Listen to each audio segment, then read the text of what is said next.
everyone.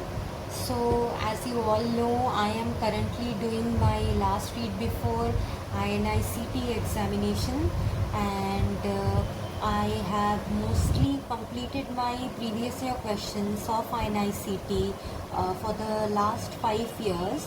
I am currently on biochemistry and I have anatomy and physiology to go for the previous year questions. Will hopefully complete them by the 12th. I am also on microbiology as of now in my current read.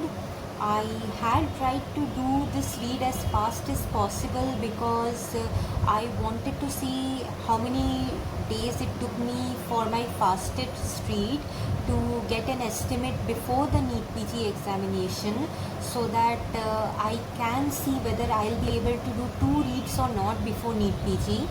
Because earlier I had thought that I would be doing only one read before NEET PG, but when I'm doing this current read right now, I am realizing that stuff that I had read even say 3 weeks ago does not matter, that it is my fourth read, but I do not recall that stuff only.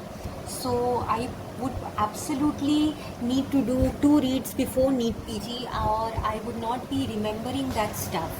So yeah, I would probably need like 2 weeks for each read each, and we don't know what's the situation before, like what the situation is gonna be right before NEET PG. When I'm uploading this, as of now, the admit cards of INICT are not out yet, and seeing the current situation in this country, everything is like nothing is in hand. We do not know whether the examination will be on time or not. I definitely do not want the exam to be postponed. INICT will probably not be postponed because like they have a track record of just keeping it on time, be it severe condition, flooding, COVID times, they keep it on time, and yeah. But NEET PG, no one can say what the situation between the two countries is gonna be during that time.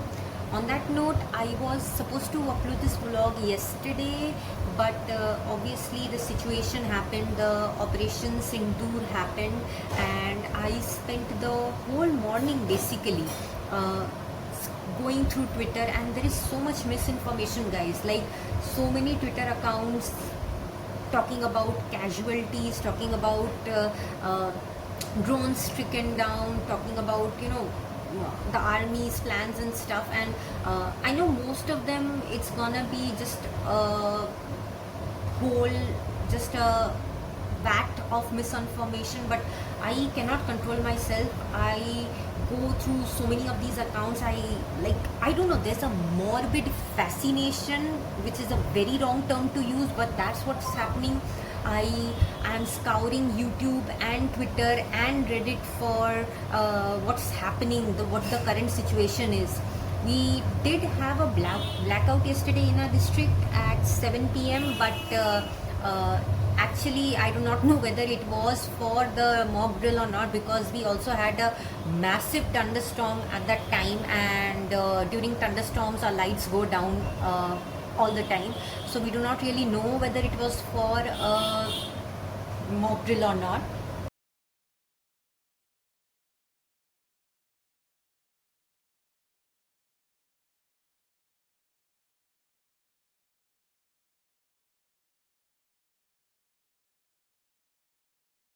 Hopefully the situation in the country does get better.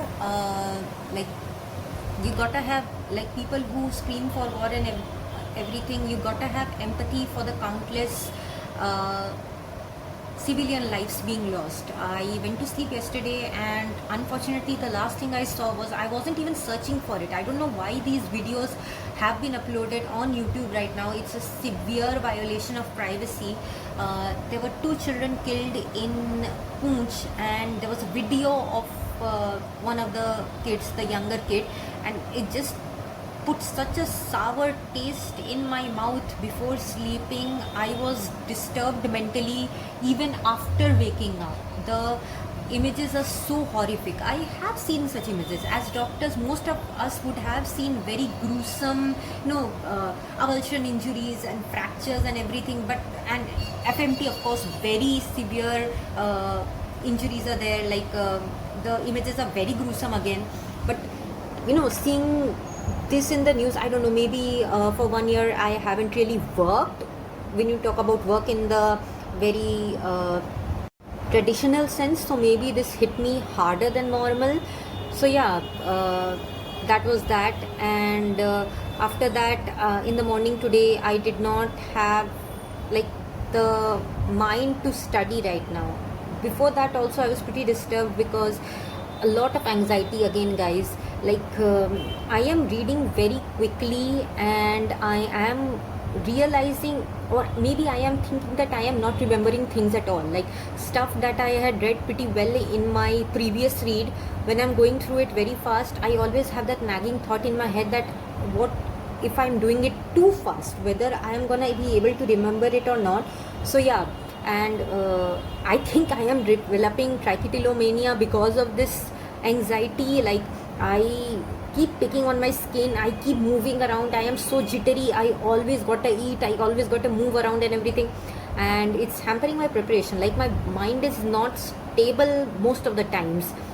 It's the last few days before NICT and I need to be stable right now, because like anything I read very hurriedly, very frantically, I will probably not be able to remember that, and I need that to not happen because I am taking NICT very very seriously. And yeah, in spite of the massive reduction in seats, I am pretty open to lot of the lower clinical subjects also. So yeah, I am taking NICT pretty seriously again, and that's the difference I think between my previous attempt and this attempt. In the previous attempt, I went like I did not have any worries. I went all lackadaisical, and I thought that I would not be able to crack NICT only. So contradictorily, I got a better result. But now I am taking it too seriously, and I am a bit worried about my preparation in terms of NICT. Like I did the previous year questions as I am doing till 2020, and when I'm going to the older years like 19 and 20, I'm realizing that I need to mug up all the questions because these are not in my notes, and I am not being able to solve them through my reasoning skills. So yeah, that's a bit worrying for me. So guys, comment what were your goals for today and for the last 3 days and how many you could complete. Okay, bye.